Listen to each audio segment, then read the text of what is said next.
ان عدت الشہور عند اللہ اثنا عشر شہرا صدق اللہ مولانا العظیم۔ درود پاک بآواز السلام علیکم یا سیدی یا رسول اللہ، صلاۃ والسلام علیک یا سیدی یا حبیب اللہ، صلاۃ والسلام علیک یا سیدی یا نور اللہ وعلی آلہ وصحبہ یا خاتم النبیین۔ یہ کریم صلی اللہ تعالی علیہ وسلم دعا فرماتے تھے، اللہم بارک لنا فی شعبان وبلغنا رمضان۔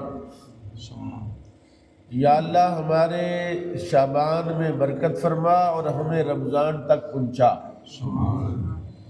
خوش نصیب بندہ وہ ہوتا ہے جس کو زندگی میں رمضان المبارک کا مہینہ میسر آ جائے۔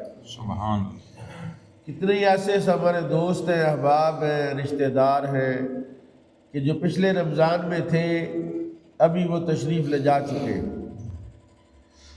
تو ماہ رمضان دراصل اللہ تعالیٰ کی بخششوں اور رحمتوں کا مہینہ ہے، اور اس سے پہلے ہمارے نبی امام الانبیاء صلی اللہ تعالیٰ علیہ وسلم نے مسلمانوں کو ذہنی طور پر تیار کرنے کے لیے کہ یہ نہ ہو کہ ماہ رمضان آئے اور پہلا روزہ رکھیں اور 5 7 10 بندے پلیکے سے رج مار لیں کہ یار مجھے تو یاد ہی نہیں رہا روزہ تھا۔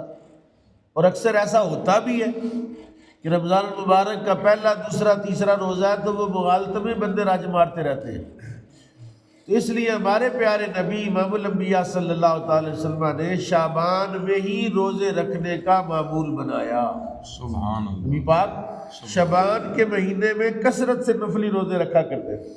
حضرت عائشہ صدیقہ رضی اللہ تعالیٰ عنہا کہتی ہیں کہ اتنے روزے نفلی نبی پاک صلی اللہ تعالی وسلم کسی اور مہینے میں نہیں رکھتے تھے جتنے روزے رسول پاک شعبان میں رکھتے تھے۔ سبحان اللہ۔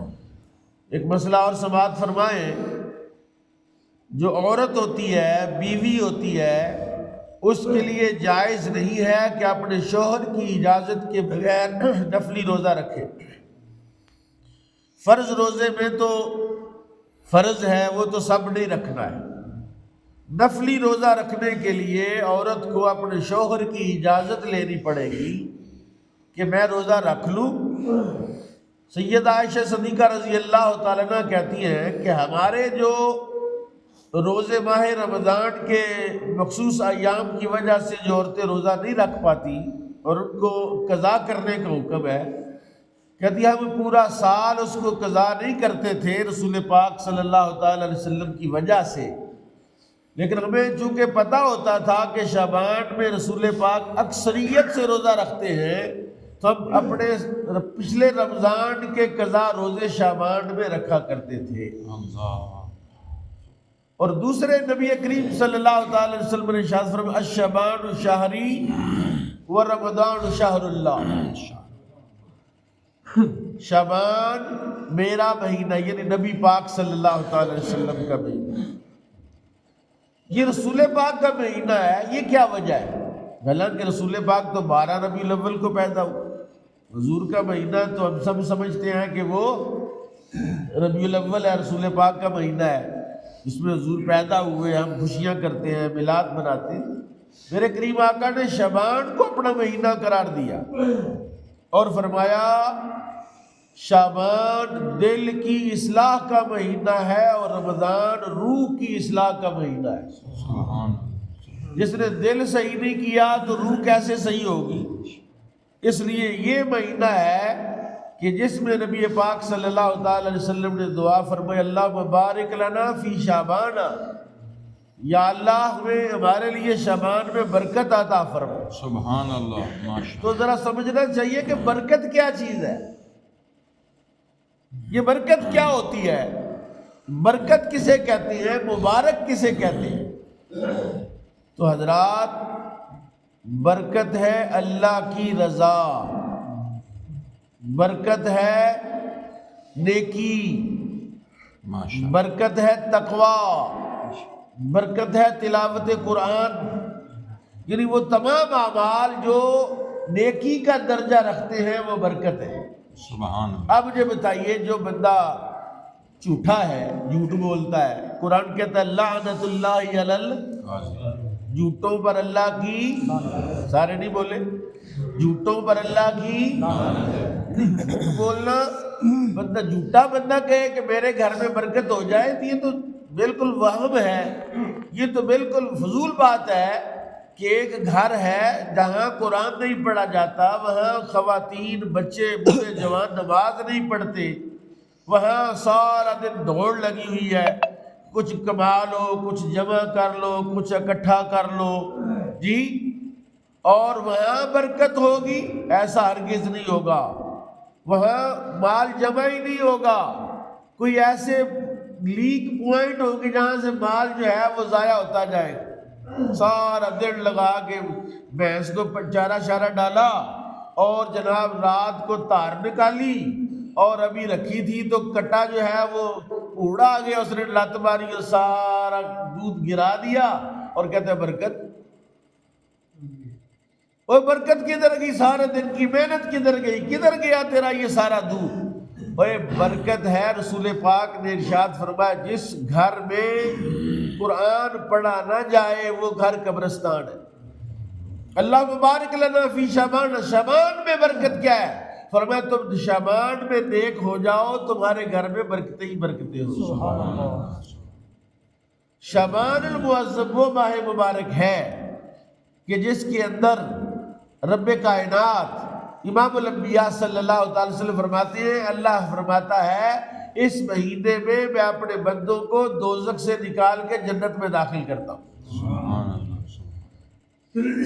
رات کو میں بیان کر رہا تھا، شیخ ابو حفص کبیر ایک بہت بڑے بزرگ ہوئے، ان کے ایک دوست تھے، انہوں نے کہا یار میں جب فوت ہو جاؤں تو میری قبر پر حاضری دیتے رہنا، دعا کرتے رہنا۔ انہوں نے کہا اچھا پتہ نہیں کس نے پہلے فوت ہو، اگر میں فوت ہو جاؤں تم نے میری قبر پر آنا۔ شیخ ابو حفص کبیر فوت ہو گئے تو ان کا جو دوست تھا جس نے وعدہ کیا تھا ان کا 8 ماہ تک قبرستان میں حاضری نہیں دے سکتا۔ 8 مہینوں کے بعد کہتے ہیں مجھے احساس ہوا کہ میں نے وعدہ کیا تھا کہ تیری قبر کی زیارت کروں گا تو صبح میں جاؤں گا۔ کہتے ہیں رات کو خواب آیا کہ میں نے شیخ ابو حفص کبیر کو دیکھا کہ وہ اس کے چہرے کا رنگ بدلا ہوا، متغیر اللون ہے، عجب کیفیت ہے، جس طرح عذاب نہیں ہوتا بندے پر اس کی وجہ سے اس کی حالت بگڑی ہوئی ہے۔ میں نے پوچھا اے ابو حفص کبیر کیا بات ہے، تو بہت نیک آدمی تھا، بڑا صالح تھا، بڑا پرہیزگار تھا، تو یہ تیرا چہرہ کیوں بگڑا ہوا ہے، تیرا رنگ کیوں اڑا ہوا ہے؟ اس نے کہا تم تو آئے نہیں، پہلے انہوں نے کہا السلام علیکم، انہوں نے سلام کا جواب نہیں دیا۔ اس نے کہا کیا وجہ ہے کہ آپ مجھے سلام کا جواب نہیں دے رہے، حالانکہ سلام کا جواب دینا مسلمان کی علامت ہے۔ اس نے کہا سلام لینا یا سلام کا جواب دینا یہ عبادت ہے، سلام لینا یا سلام کا جواب دینا سارے نہیں بولے، اور عبادت صرف زندے کر سکتے ہیں، مردے عبادت نہیں کرتے۔ حضرت داؤد علیہ السلام اللہ تعالیٰ کی بارگاہ میں رو رہے ہیں، گڑ گڑا رہے ہیں، توجہ سے سننا، رو رہے ہیں، اتنا روئے کہ اللہ نے فرشتہ بھیجا کہ جاؤ میرے بندے سے کہو کہ اگر تو نے کوئی گناہ کبیرہ کر لیا تو میں معاف کر دوں گا، اگر تو کوئی چیز مانگ رہا ہے، طلب کر رہا ہے تو میں دے دوں گا، تیرے رونے کا سبب کیا ہے؟ کہا میرے اللہ ایک گھڑی اور ایک ساتھ میں نے ضائع کر دی، اس میں تیرا ذکر نہیں کر سکا، وہ گھڑی وہ ساتھ مجھے واپس کر تاکہ وہ اس میں تیرا ذکر اور تیری بندگی کر سکوں۔ اللہ نے فرمایا میرے بندے داؤد یہ جو وقت گزر گیا یہ میں کبھی کسی کو واپس لوٹاتا نہیں۔ ہم اندازہ کریں کتنا وقت ضائع کر رہے ہیں، اور قبرستان جا کر ہم کس قدر افسوس اور حسرت کا مظاہرہ کریں کہ ہائے کوئی ٹائم ہوتا ہم اللہ کی عبادت بندگی کر لیتے۔ ابو حفص کبیر کہتے ہیں تم نے اس کا سلام کا جواب نہیں دیا، میں تو مردہ ہوں، میں تو یہ جواب دے ہی نہیں سکتا، میرے لیے تو ممکن نہیں ہے کہ میں تیرے سلام کا جواب دوں۔ حالانکہ قبرستان جا کے کیا کرتے ہیں؟ السلام علیکم یا، یہ دعا ہے آپ کی، اور آپ کو اور مجھے اس بات کا احساس ہونا چاہیے کہ جب ہم ایک دوسرے کو سلام کرتے ہیں تو ہم دعا بانٹتے ہیں، رحمت بانٹتے ہیں۔ آگے والا بندہ اگر جواب دیتا ہے دونوں بندے مالا مال ہو جاتے ہیں۔ میرے قریب آقا نے کیا ارشاد فرمایا؟